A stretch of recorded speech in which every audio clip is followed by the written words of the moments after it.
G'day guys, my name's Nick and this is Nutrition. Have you ever heard that you can't absorb more than 30 grams of protein per meal? Is it fact or fiction? Earlier this year I was speaking at a conference and I was asked this exact question. Here's my response.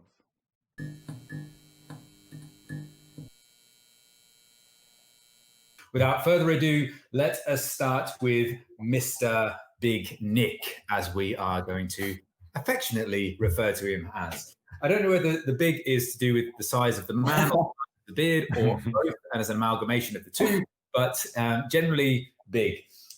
So let's talk about protein, Nick.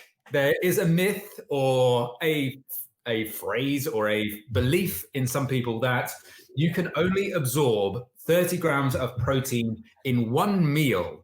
Is this true or is this false? This is false. Basically, if you could only absorb 30 grams of protein per meal, then everything you ate beyond that, so all the protein you ate beyond that, would not count. It wouldn't get absorbed, you would shit it out, and you would essentially have free calories, right? We all know that doesn't happen. So you do absorb it.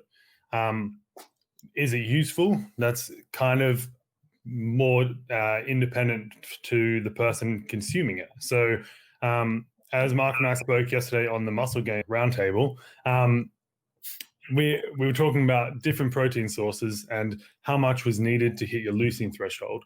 And from whey, so the gold standard of protein, it's 0.3 grams per kilo of body weight.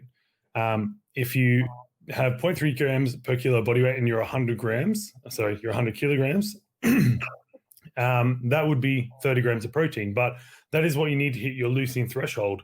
You could still go beyond that and still provide more amino acids to your body, and they would get used for other things.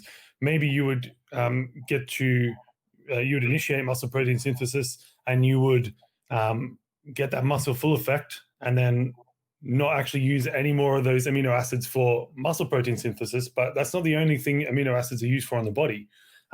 It could be some organ repair. That's not muscle protein synthesis. That would be, depending on the organ, but a different type of protein synthesis. We spoke yesterday a little bit about collagen protein synthesis. There's a whole bunch of things that happen in the body, and they're not like muscle isn't the only function for amino acids.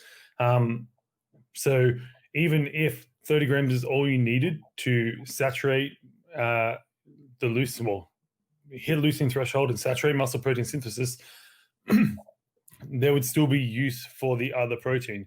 Now, if you went to a different source of protein, if you went to a mixed meal, you might be around the 0.4 to 0.5 grams per kilo of body weight. Again, if you're 100 kilos, that's 40 to 50 grams of protein per meal.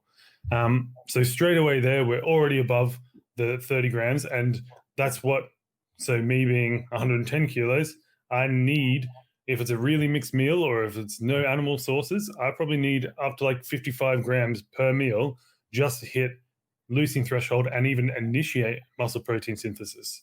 So if I only had 30 grams per meal, I would probably, I guess you still initiate muscle protein synthesis, but definitely not to its fullest extent. And I'll definitely be leaving gains on the table. So is 30 grams a limit? No. For many people, especially if you're a bigger person, that might be the target that you need to hit and then exceed. But yeah, it depends on the source. It depends on how big you are. Even if you're 50 kilos, you still need to be eating a certain amount of protein. If it's a mixed meal, it might still be more than 30 grams. So yeah, it's a big old false on that one. So obviously this was part of a much larger talk, and there are some topics, abbreviations, and acronyms that I haven't covered in this video. So if you'd like to learn more about protein and how it works in the human body, you can check out this video here. Thanks so much for watching the video. If you have any questions, please leave them in the comments below. If you like the video, give it a thumbs up, and if you like me, please consider subscribing. Until next time, I've been Nick, and this has been Nutrition.